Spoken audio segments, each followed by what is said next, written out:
Hi, I'm Metta Spencer. Today we're going to talk about some very important matters that I've been neglecting a little bit in the last year or two, and that is the threat of nuclear weapons. I don't know why I've been so interested, I guess, in climate change that I've sort of left behind my lifelong or almost lifelong preoccupation. So let's get back to work on one of the huge threats facing humankind and some of the things that are being done to try to overcome it. First, let me go to Princeton, where I'd like to introduce Stuart Prager, who is a physicist working in some astronomical field department or something. He can explain that if he wants to.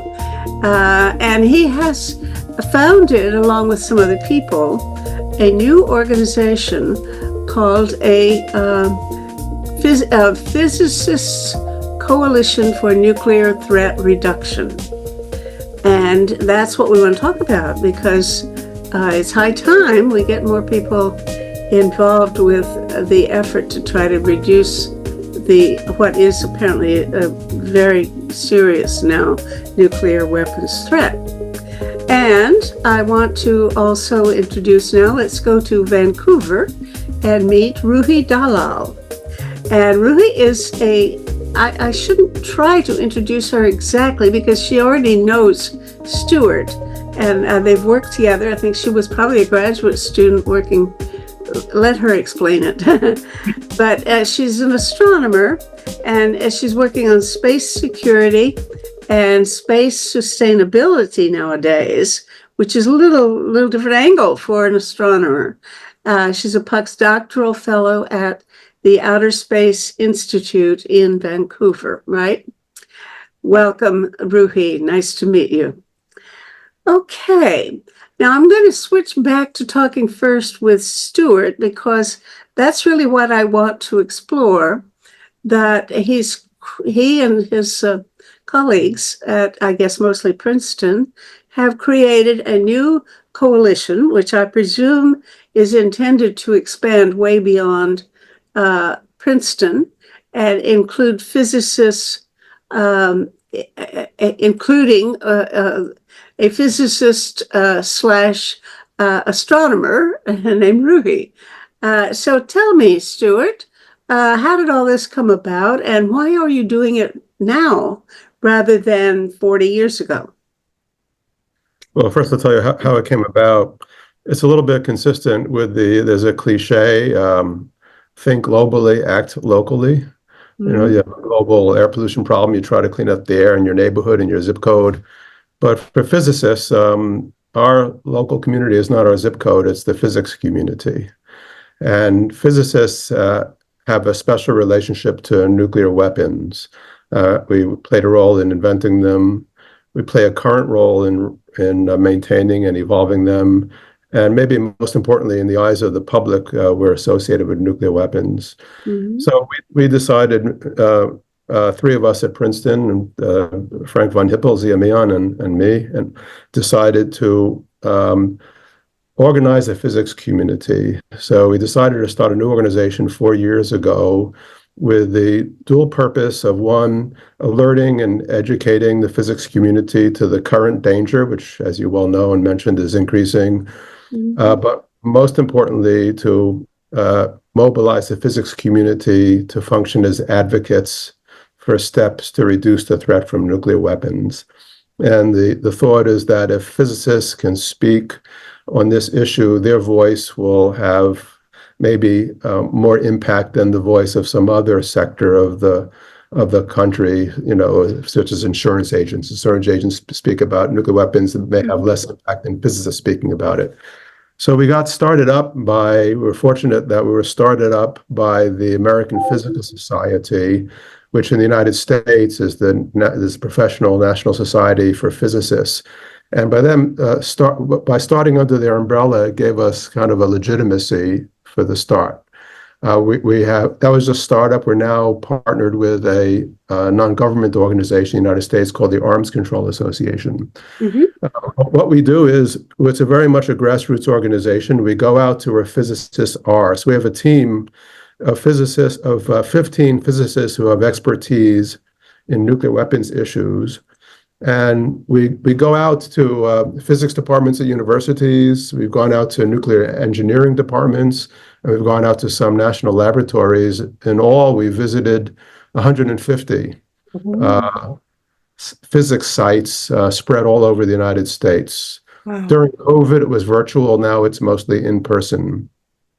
We also have webinars, newsletter, and in this process, we've recruited about 1,500 physicists to join our coalition, which, as you said, is called the Physicists Coalition for Nuclear Threat Reduction. And Hmm. we don't want a membership just to send newsletter to. We want a membership of advocates. Hmm. And so, in the U.S., if you have a few hundred people that convey in an organized way a unified message to Congress, it can have an effect. So that's the principle. And so we're 4 years in, and we're operating. We also try to reach out to recruit early career scientists. So we have a fellowship program. But Ruhi was one of them. We're happy to say she passed through that. Now that we're operating, standing and operating nationally, we're trying to reach out internationally, which we can get into. There's lots of challenges there. We had a workshop in Italy last October where we had people from about 20 different nations, 50 physicists trying to have an international dialogue among the physics community, currently absent. And another thing we're doing, which we can maybe get into later, is more inward looking. We're trying to just beginning now to try to catalyze a discussion in the physics community about the ethics of physicists working on nuclear weapons, Wow. which many physicists do within a program in the U.S. called the Stockpile Stewardship Program. So there are many different threads to this coalition. The core is just having a network of physicist advocates as citizens to advocate for steps to make us safer. But then there are all these other threads, reaching out internationally, the ethics, and so on. So in a Right nutshell, here. here we are. Now, the first question that occurs to me is, how does it go when you go out and talk to sort of a cold call? In other words, you haven't prepped people to know exactly what you're going to deal with, and you approach them and ask them to join you, and they are physicists. Take the average physicist. There is no such thing, but a lot of physicists work on weapons, on nuclear issues for the government, and other people work in industries that are closely integrated with military uses. So I wonder what percentage of the people say, yes, I'd love to join your outfit, or no, I think you're misguided and we need our weapons. Thank you. Well, about 9% of the audience to which we present a colloquium will join the coalition, roughly speaking. And people that do this kind of thing say that's pretty good. Now, in terms of the general response, though, the average physicist is, of course, aware of nuclear weapons threat and can understand the physics, but hasn't thought about it, is much like the average member of the general public. Since the end of the Cold War, it's gone off of the radar of the general public. And so the average physicist really doesn't think about it much and is complacent about it. And what we have found is that, and this is anecdotal, but I think it's quite general and valid, when we make a presentation to a university or even to a national science laboratory, we get a strong resonance. I was expecting we would get some hecklers. I mean, that is people who would raise their hand and say, I disagree with your perspective. Nuclear weapons are essential tools. They've kept us safe. And of course, there are people that believe that, but we haven't had much of that response at all. Even from the people whose livelihood depends on doing that work. I wouldn't go that far. Oh, okay. What I would say is to the average, the majority of physicists who are majority of physicists don't work on nuclear weapons. Yeah. physicists are important, very important to the nuclear weapons complex. And in the United States, they're coalesced mainly in two laboratories, the Los Alamos National Laboratory and the Lawrence Livermore National Laboratory. But the vast majority of physicists don't work directly on nuclear weapons. And they tend to, you just give them the facts and they resonate with it and are not in opposition to the message that these are horrible things and their salience need to be reduced. I'll go a little further, and this is even more anecdotal. I think a lot of the physicists that work in the nuclear weapons complex, for example, I know you've heard about the National Ignition Facility at Livermore Lab, where they had some highly publicized results relevant to fusion energy lately. Actually, we did a forum with Frank von Hippel and I think who else was it? I can't remember. He was certainly the main person Yeah, about that. right. Yeah. Right, I watched that. Did you? Good. And most of those physicists are not so much ideologues on nuclear weapons. I think they're mostly motivated by the really fascinating science that comes out of those experiments and the fusion energy application. But this is this discussion. We want to have a significant and direct discussion with physicists who are working on experiments that are completely funded for nuclear weapons, and we haven't had that discussion yet. You can't reach those people easily, or can you? Do you have a whole list of people that you know are working on the forces of evil that you want to contact? I don't. Yes, I wouldn't say I have a whole list. I don't have an. I don't have a list, but yes, we know people who work on those experiments. Some of them are sort of our professional colleagues, and there's nothing secret there. That's not secret. Working on National Ignition Facility, when they publish openly some of their results, not all of it. They do publish the unclassified portion of their results, and they'll have hundreds of physicists working on it, and those names are known, no secret. Yes. So we can. Now, for 35 years, I was very engaged with an organization called Science for Peace, which was founded at the University of Toronto primarily by Eric Fawcett, who was a physicist, and he got a handful of his physics colleagues and people in other departments as well to join as a group of scientists. I think he made a mistake because he let me in, and then that was opening the wrong floodgate, because a bunch of other people who were not at all scientists. I'm a sociologist. A lot of other scientists also wanted in, but the point that I want to make in this comment is that Eric was bitterly disappointed in the long run because he could not recruit more than maybe three or four other scientists in general. Now, not just physicists, but he could not get people to be engaged with that organization if they were real scientists.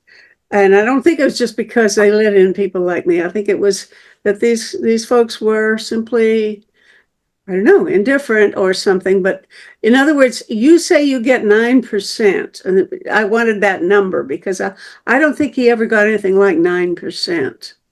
What is your impression about that? Well, I think yes, we struggle with that also. Most physicists are 110% involved in their physics. They don't have any time for anything else. And that's also a little bit, I don't mean this critically, it's the culture of physics. That's your calling, and you don't focus your mind in other things. I think we've had this amount joining because of going out there in person. And we go out there in person, we'll give a colloquium, and then we'll also have discussions. So we'll meet with grad students and have in-depth discussions, ideally with people throughout the day. So I think it's the grassroots outreaching nature of it that has allowed us to accumulate the 1,500. If I could chime in here, I also think the culture in physics is starting to change, especially, as someone who just finished grad school in physics. I think there's increasing interest and appetite among early career physicists to think about the kind of broader policy issues and ethical implications of the kinds of work we're doing. I see that more and more among both undergraduate and graduate physics students. And I think the Physicists Coalition, especially through the fellowships that it offers for early career physicists, is a way to be engaged and think about the broader context of the work that you're doing. And I think there's slowly some change where that's becoming both more desired and acceptable in the field, as opposed to just doing your physics research. That's really wonderful to know. Now, tell me a little bit about the fellowship that you had. You say the coalition offered it wasn't a fellowship, but some sort of program for early career physicists, and you were one of them. Is that right? Yeah, it's called the Next Generation. What did you do as in that role?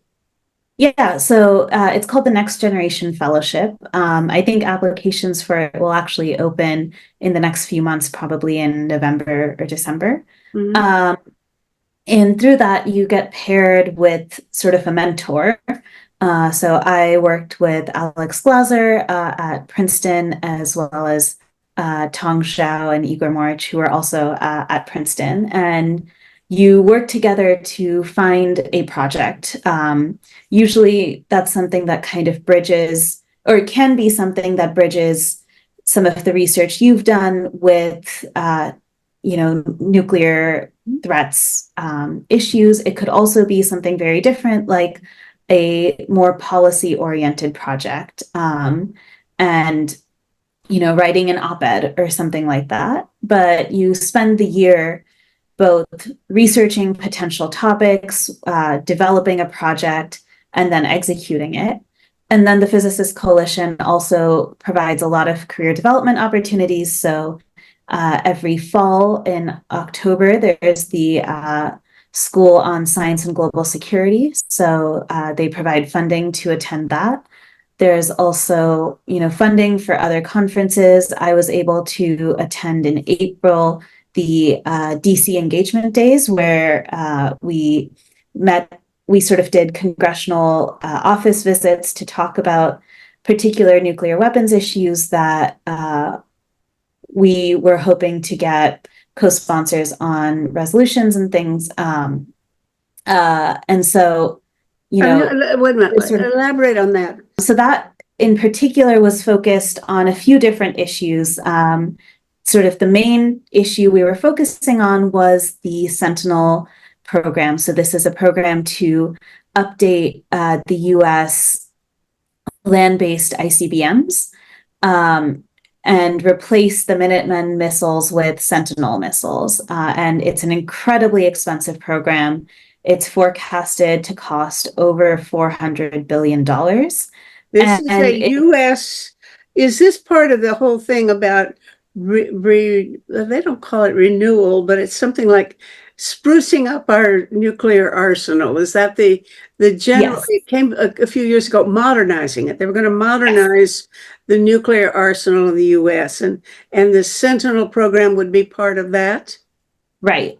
And so there were huge cost overruns associated with the project. And it ended up to the point where it was in violation of something called the Nunn-McCurdy Act, which is when defense spending basically goes way over budget.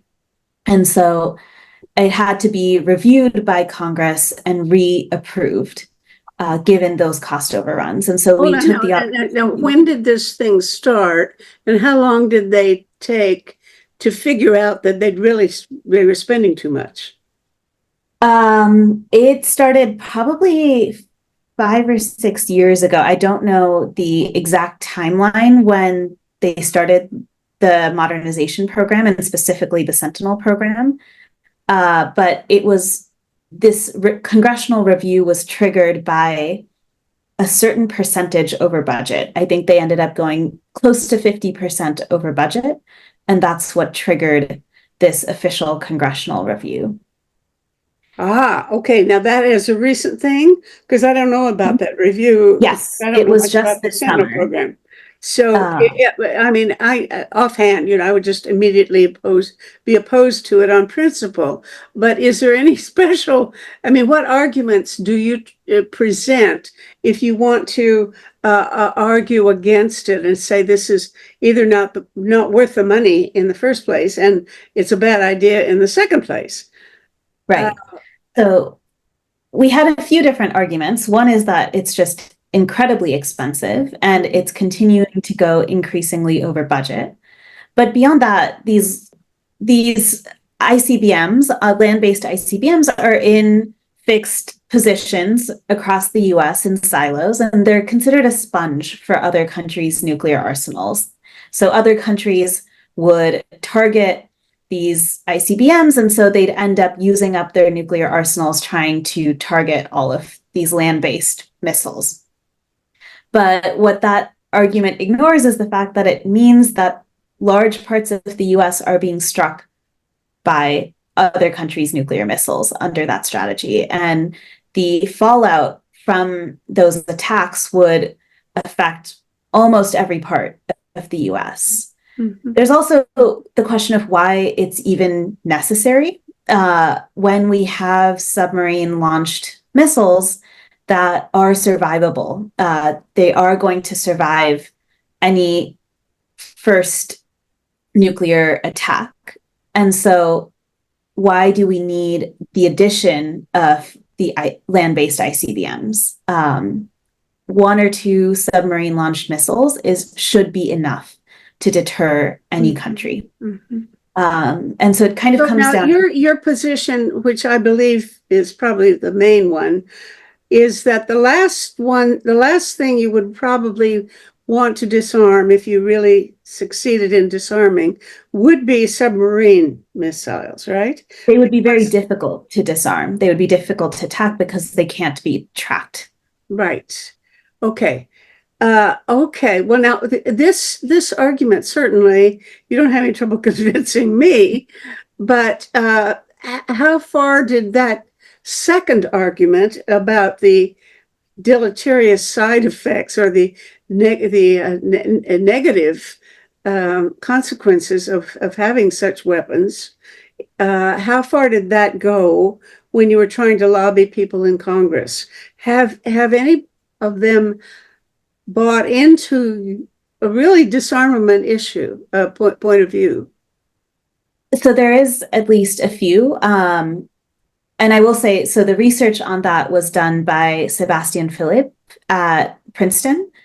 So he's published maps showing for different scenarios what the fallout would look like, what areas would be affected. And I would definitely recommend taking a look at those. I think we certainly had some interest, and there are members of Congress who have championed this issue. So Congressman John Garamendi, for example, was the one who organized a hearing on this Sentinel issue. There's Senators Merkley and Markey. Markey has been in the camp of the angels for 40 years or more, hasn't he? Yeah. Yeah. Senator Elizabeth Warren. There are some members of Congress who do really understand and support these same goals, but there is an incredible amount of funding that gets put into lobbying by the people who are building these silos, these missiles, and ultimately the Sentinel program was approved to continue despite all of these arguments against it. Yeah, maybe I could just add a point that was great. Another argument is that since their locations are known for land-based ICBMs, they're targetable by an adversary, and therefore the U.S. keeps them on alert status. That is, all 400 ICBMs are alert status. They can be launched literally within minutes of receiving an order.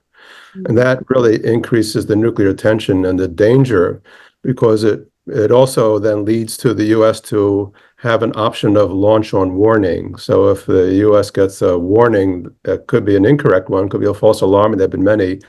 But if it gets a warning that there are weapons from Russia en route, it pressures the president to have just minutes to decide whether to launch these nuclear weapons. So it really adds a tremendous danger of really accidental launch of nuclear weapons. Let's talk about that. My memory is that I believe it was before he was elected, Biden was speculating in public or pontificating or something about the possibility of going to no first use, taking a declarative position that the United States would never be the first to use nuclear weapon. It would be only if some weapons are coming at them. Now that, of course, would I presume preclude the whole launch on warning scenario. But he never carried through with that. Can you did you feed into that debate, or was there even really a debate about it? Was it simply that the defense establishment came down hard on him and said we can't tolerate that? What went wrong when Biden looked like for a minute he might take that position? Well, yeah, see that position, and also he articulated before he was in office that he would be in favor of eliminating the sole authority of the president to launch nuclear weapons. Mm-hmm. You know, right now the president single-handedly can give the order, need no obligation to consult anybody to get anybody's approval. So it's the most anti-democratic thing I think imaginable. You know, president could. And both of those have gone nowhere, as you well know, and I'm not inside government enough to give a insightful answer to your question of what went wrong, but I think it's been shown, we've observed repeatedly that, you know, presidents come into office, Obama and others, kind of appalled at the power they have and, mm-hmm. and the lethality of this, but then little happens in these particularly in these declarative policies that you're referring to. And yeah, I think they get beaten down by the Defense Department, by the Pentagon, and by the overall defense establishment that has a point of view of keeping all options on the table, right? There's an all options on the table perspective, that you take any option off the table and it just weakens the United States, is that point of view. So, you know, this has been the experience. What happens? Well, of course, we've had our political conventions recently, both Republicans and Democrats.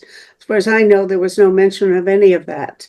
The whole debate, there is no such debate now going on in political parties. Now, if you look at the history of polls for many years globally, I once tried to tabulate all the polls I could get hold of, and as I recall, you know, over a 40-year period, there were a number of polls in different countries asking about whether people believe in getting rid of nuclear weapons. And a majority of people in every poll, except for two, as I recall, said they believe, these are voters, I presume, you know, the citizens of all these different countries, like 20 different countries at least were in the list. The majority of people said they would like to get rid of nuclear weapons, with the exception of one time in Israel and another time in Pakistan. And I don't know whether those opinions would hold up over time. I'm only talking about one poll at a time. But if the majority of people in the world seem to want to get rid of nuclear weapons, and a lot of them live in democracies, why isn't democracy working? Because theoretically, the will of the people should be reflected politically, but it sure is not. Oh, you're exactly right. I think there's a latent, unactuated, not activated interest in the public, and it could be activated. But Ruhi touched upon it. There's a couple of parts of the problem, and I know as a sociologist, you have more aware of this than I am.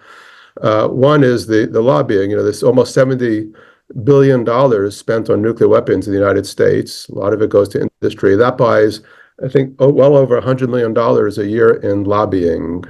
Mhm. That's more than the funding for the entire nuclear arms control community in the United States, that does research, information Mhm. dissemination, everything. So we're way, way, way, way out resourced, and we're losing those that want to decrease the science of nuclear weapons are losing the debate.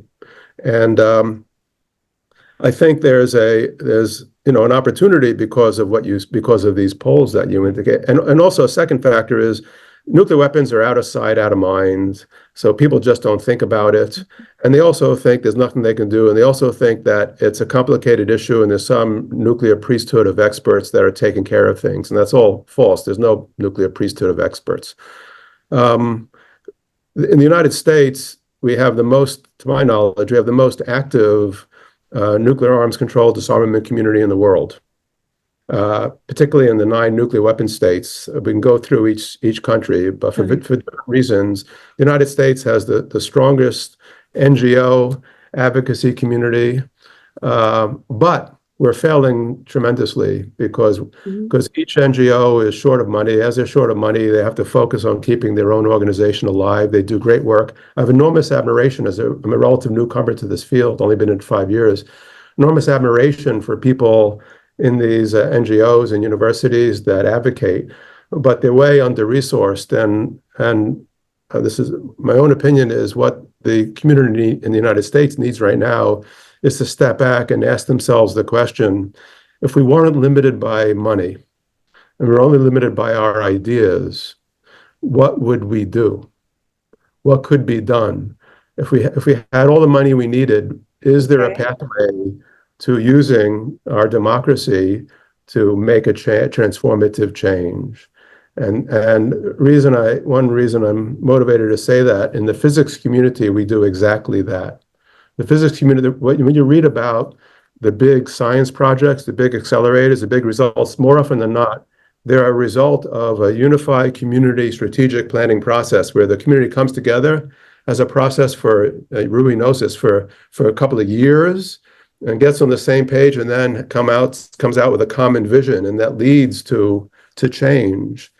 And since this happened, I think maybe spontaneously, yes, in the 1980s with the nuclear freeze movement, but since then, it hasn't happened to my knowledge. So I think the Mhm. nuclear arms control advocacy community needs to challenge itself differently than it's doing to take advantage of just what you say, that these surveys indicate there's potential there. I think we ought to have a conference, and only one representative from each NGO is invited to come and talk about how to network better so that the whole nest of disarmers should have some greater impact than they do individually as separate NGOs. I would love to be helping in that kind of activity, or even having people post things on a website, a common website where everybody goes to. I have a website which I'd love to make available to anybody who wants to post stuff like your coalition. If you have webinars or things like that, we could do that. Anyway, let's talk about that later, but I interrupted Ruhi, who was also burning with desire to speak. That's okay. I think that is a fantastic idea, and I think greater coordination would be really valuable. And I will just say that I think some of the space security community, I think, also has a lot to contribute there, and should, I think nuclear and space security are inherently very, very closely connected as we continue to increasingly rely on space-based capabilities for. Let me ask you about that, because there is this thing called the Outer Space Treaty or something like that, which presumably rules out any kind of big time weaponry being stationed in space, or It no, does it's not supposed to allow prevent for. Star Wars, but I don't think it has any teeth, does it? What's the matter? Why isn't that stopping No. everything? What the Outer Space Treaty prohibits is the placement of a nuclear weapon in orbit around the Earth, Mhm. or any sort of military activity on the moon and other celestial bodies. There's been, so ICBMs, for example, at the time of the treaty, were agreed to not be considered a violation of the treaty because they pass through outer space, but they are not stationed in space on any sort of permanent basis. And then, sorry, these are weapons that were shot off. So these are just missiles. But they are missiles. They are weapons. So missiles launched from the ground, say an ICBM going from one country to another. It's launched and it goes quite high in altitude, so it does reach outer space. And it briefly passes through outer space on its sort of arced trajectory to another country. But at the time of the treaty, it was agreed that the wording should be placement rather than being in space at any time, so that these intercontinental ballistic missiles could still continue to be an option. There have also been there's been the development of other systems that do spend some time in space. So there are fractional orbital bombardment systems that were tested in the 60s and 70s, where a system can complete a fraction of an orbit around the Earth, evade missile defense systems, and then come down and release a nuclear weapon. Again, because that completes part of an orbit, but not a full orbit, they were allowed because they weren't stationed on a permanent basis. And we've seen those systems being developed again more recently. So China seems to have tested a system like that in 2021, I believe. And, I think it's time that we start talking about, what is in the spirit of the Outer Space Treaty, because the Outer Space Treaty is actually an arms control regime. And I think it can be leveraged more. But I will also say, tell me about satellites, because being a naive sociologist instead of a scientist, not at all naive. To me, if they're placing satellites out there and the satellites are to be used for nuclear war, that's a violation of something. It ought to be. Yeah, I mean, so I think especially the concern that, so I think where this comes in, so these satellites are used in support of nuclear issues. So we rely on satellites for things like early warning, to know when a missile is launched, to track missiles, and to communicate. So for any sort of communication regarding a nuclear launch. And we also use satellites for verification. So arms control treaties, for example, can be verified by Earth observation satellites, which can look at silos, try to understand how many missiles a country has. Are they in compliance with an arms control regime or not? But we're seeing increasing, so I wouldn't say any of those satellites themselves are a violation of the Outer Space Treaty. And in fact, because a lot of them are dual use, so well, also I've heard that a way of really hurting your enemy would be to use missiles to knock out their satellites. And this would be a great kind of war to run. It would not involve nuclear weapons, I gather, but it doesn't sound like a good thing. And I hate to. It's really important to get rid of nuclear weapons, but they're all part of a larger system of weaponry that it's kind of disentangling. It'd be hard to disentangle what is a legitimate weapon and what is not. Absolutely. Even theoretically. Am I wrong? That's absolutely correct. That's the biggest issue right now in space security, is defining what a space weapon is, because any satellite could be used to go knock into another satellite and destroy it. And so is that a space weapon? But what I will say is, I want to go back to what Stuart was saying a while ago about sort of the possibility of false alarms. And as we increasingly rely on space-based assets for those alarms, there are a lot of things that could go wrong in space. Not only can you have countries threatening other satellites, but there's large amounts of just junk floating around in not even floating, it's traveling very, very fast. And that could threaten your satellites. That would then be used for these nuclear purposes. And you could have solar storms. So all the beautiful aurora that we've been seeing in these past few months could also end up really affecting the satellites and potentially taking them out.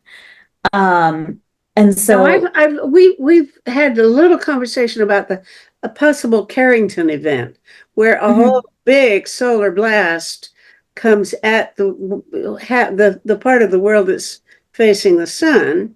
Now, I didn't think in terms of what that would do. It's bad enough that it's going to knock out all of our electric grid, but you're saying that? Are you saying that this would also have an effect on the security system that's space-based? It would. I think my bigger concern is when we don't know something's going to happen. And with the Carrington event, we would know that a Carrington event has happened. There are, for example, small pieces of debris in orbit that we can't see. They're too small for us to see. And if one of those hits an early warning satellite, are we going to assume that it was debris, or are we going to assume that it was an intentional attempt or an intentional attack on a satellite? And what will that do in terms of a launch on warning posture? Now I go back to Stuart. Is she's been throwing a lot of stuff that it doesn't sound like that is your central the argument that you're trying to make. We've got, by talking about all of these related but not central threats that are connected to nuclear weapons. Does this muddy the water for your project, or is it an essential? Should it be considered an essential part of the work that you're trying to accomplish? Well, I think what the topics Ruhi raises is not at all muddying the waters. I think it's an important component of it. It is true that even forgetting about outer space, we have this core problem that we have terrestrially based nuclear weapons. So you're right, that is the core problem. But I think in all the ways that Ruhi said, the nuclear weapons that are based here in the land and in the oceans are affected by what we have stationed in outer space. So it's not a distraction, doesn't muddy the waters. It's all part of the larger problem. I had a question for Ruhi. Would the Outer Space Treaty, would it prohibit anti-satellite weapons, and would it prohibit space-based non-nuclear weapons, lasers and directed? It wouldn't. Would not. No. Well, so I mean, it should. Like the Outer Space Treaty says that outer space is to be used for peaceful purposes for all humankind. But in terms, a lot of these weapons, like anti-satellite weapons, have been phrased or as defensive measures, and not offensive. And so they've come to be accepted as not in violation of the Outer Space Treaty. Okay. Yeah. Okay, where are you going with this, Stuart? What you're now expanding beyond the U.S. physics community. Where are you looking for allies? Well, actually, so the simplest place to expand is into Canada, and we did get some funding from the Simons Foundation in Canada to just directly expand exactly more or less what we're doing in the United States. So actually, with the help of Ruhi and Professor Ramana, who at UBC, not the help and their guidance, we're reaching out to Canadian universities to go to Canadian universities and give colloquia, have discussions, recruit to our coalition, but also discuss what can be done in Canada. Canada is not a nuclear weapon state, but it's in the Nuclear Alliance. So that's the most straightforward. More complicated than that, though, is how to have an effect in, let's say, the other 8 nuclear weapon states. Mm-hmm. That's really difficult. In the majority of those nuclear weapon states, people cannot express their views about nuclear weapons or much anything else. I mean, Russia, China, Pakistan, now India, North Korea, China. You can't have the discussion that we're having today publicly. Israel there's freedom of speech there. People say whatever they want, but not with nuclear weapons. There's some censorship on nuclear weapons discussion in Israel. So you have to put Israel into the category as well. That leaves the UK and France and the United States for the other 3 nuclear weapon states. And I was just told the other day that even in France, you can suffer some professional penalty if you speak up too loudly about the French nuclear weapon policy. So this is where in the U.S. we're kind of special. One, we in the U.S. we still can say anything we want. This is really true. Nuclear weapons, really true. And would that be true of people working in the nuclear industry if they were so inclined? Nuclear weapons industry. Well, that I don't know the answer authoritatively, but I would imagine not. I think if someone is employed for a company that's getting a contract, they're not going to. Their company would not give them the freedom to speak. And national laboratories, it's more delicate. I think, strictly speaking, if you're working in one of the 2 to 3 nuclear weapons labs, you can express your opinion as long as you're clear it's your own individual opinion. But I think in practice, it's not so easy. So I think if someone a little more Los Alamos wants to speak, lobby against nuclear weapons or write articles against it, I think it's not so easy. So we're trying to reach out, and then also we find that there's no analog to our Physicists Coalition in other countries. So we're trying to work from the bottom up and plant some seeds and work with our colleagues elsewhere to see where we can go. And I've been a long time member of the Pugwash. Yes. And in the day, they were mostly physicists, I suppose. The founders certainly were, but it's not true anymore. Right. And I don't know whether there's any ability to do anything cooperatively with Pugwash. Have you So thought? we will actually. Oh, sorry, I didn't mean to interrupt. No, that's. I was going to say that the Physicists Coalition will be participating in the Canadian Pugwash meeting in October. Mm-hmm. And I think I don't know about the U.S. Pugwash.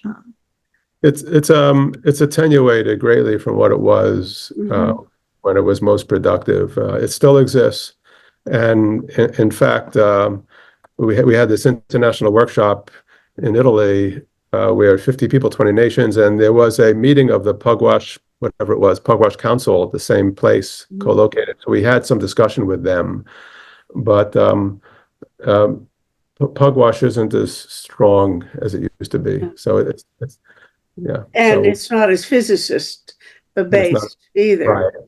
But, yeah. So what's your game plan?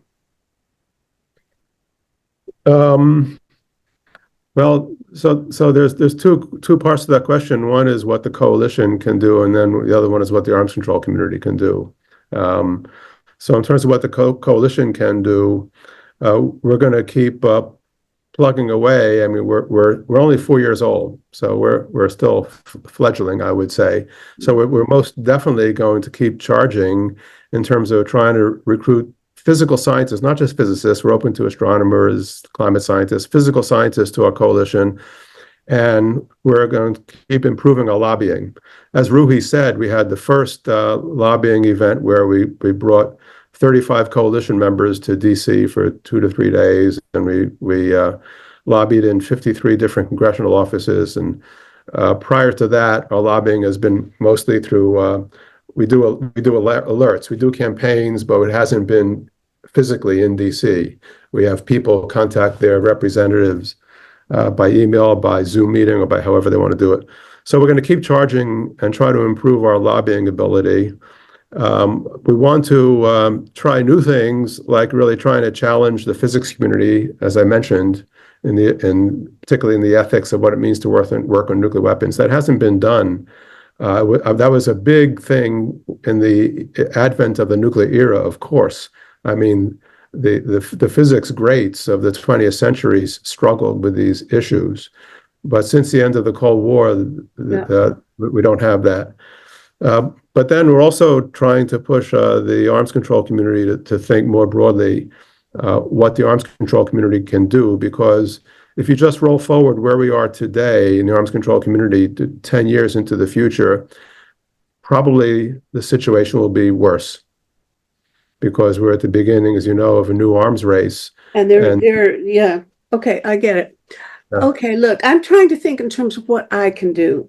And my job, I see it, has always been to try to influence public opinion about these issues more generally, because I think unless you get public opinion, you're not going to get the political support. I mean, all your lobbying may be in vain, but if you do get the public concerned or renew concern on the part of the public, because there certainly used to be, then there's some help. Now, briefly, I mentioned the idea of bringing people together. I do these forums every so often. I used to do them 5 days a week, but I'm getting old and I can't do it that much. But I could do more, and we could systematically have a series of conversations, let's say, in which if you would participate in this, let's find people, physicists in other countries, physicists of any list that you want to put together that you think could make an interesting conversation such as we're having now, because I find this very interesting. We could have forum conversations like this one that then we will try to publicize generally to the general public. We do send out notices and peace magazines which contain publicity to something like 20,000 computers around the world every time we publish a new issue. So we could do more publicity and we could do more forums that would be public, but it would be a combination of physicists talking physics lingo, and that's always my biggest challenge, to bring together scientists who want to talk to each other about their scientific concerns, but we need to have it in plain English for the general reader. Would that be of any value to include you both in a regular consultation for finding people that we could set up every few weeks, a discussion like this in which you would invite your friends in the scientific community elsewhere? I think that would be fantastic. And one thing I would just add is having early career voices in that, I think would be really valuable. So I really appreciate being included here, but also I think for early career physicists to learn that they can talk about these issues, I think that was a big jump for me, was finding the confidence to speak about these issues as someone who's not a nuclear physicist, but knowing that, yes, I actually understand this well enough, but also any member of the general public should be able to talk about and advocate on these issues, because these are ultimately issues that affect all of us. And I think, especially as an early career physicist, you're not often supported in doing that. There's kind of still this academic culture, like Stuart mentioned, of, you do your research. And I think that's changing, but you have your network of early career scientists. I have no such list. The value of our cooperating would be, at the present arrangement I do with the shows I'm doing right now, every show has its own page in our website, which includes not only the video that will be edited, but also the audio podcast so people can listen in their cars, and also a place where there's a room for comments. And people can comment on that show, which will go into a general discussion page about war and weapons. All of those pages would be together. So you could send you could try to publicize this or send me your list of young career scientists, and Stuart I think could the next send me whatever generation list fellows. he has, or I could send you the material, the URLs, and you could distribute it yourself. But the idea is to contribute and add to the list of people receiving this information, and it would be certainly physicists, but you've got this coalition already has its own list. But now the point is, how much of that would be of interest to the general public? Naturally, if you're talking about the technology, all the scientific things, there are certain conversations that you're going to have that would be totally baffling to the general public. So not everything you publish or publicize on your own could be put up. But our conversations, like this one, could be, or you could even create your own. You don't need me, as long as you have a conversation oriented toward the general public in which you're talking plain English. Would Stuart, tell me, does that resonate? Yes, I agree with Ruhi. Yes, I mean, I think because you bring this discussion to a different audience than our coalition does, surely. I mean, there are lots of webinars within the arms control community in the U.S. They have webinars, but I think you bring it to a different spectrum of people. So I think that would be great. If I pursue this, and I think I will, can I call on you and we can work together on making this happen? Yes. If you're seriously interested in it. If not, that's all right. But no. Okay. Sounds like good. I should say I'm moving to a new position in mid-October. That's a little more of a public-facing role. Okay. Thank you very much. Thank you very much. Thank you. Project Save the World produces these forums, and this is episode 626. Watch them or listen to them as audio podcasts on our website, tosavetheworld.ca. People share information there about 6 global issues, and we welcome your comments too. To find a particular talk show, check the scroll list on the homepage or use the search bar. Project Save the World also produces a quarterly online publication, Peace Magazine, which now serves as a free-of-charge newsletter to help mobilize knowledge about 6 global threats to humankind. We currently email the magazine as a PDF or a link to any interested organization in the world that works to prevent a global catastrophe involving war and weapons, global warming, famine, pandemics, radioactive contamination, or cyber risks.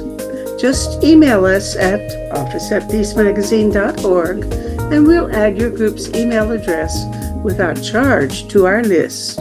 For individual subscriptions at $20 Canadian per year, go to pressreader.com on your browser and search for Peace Magazine.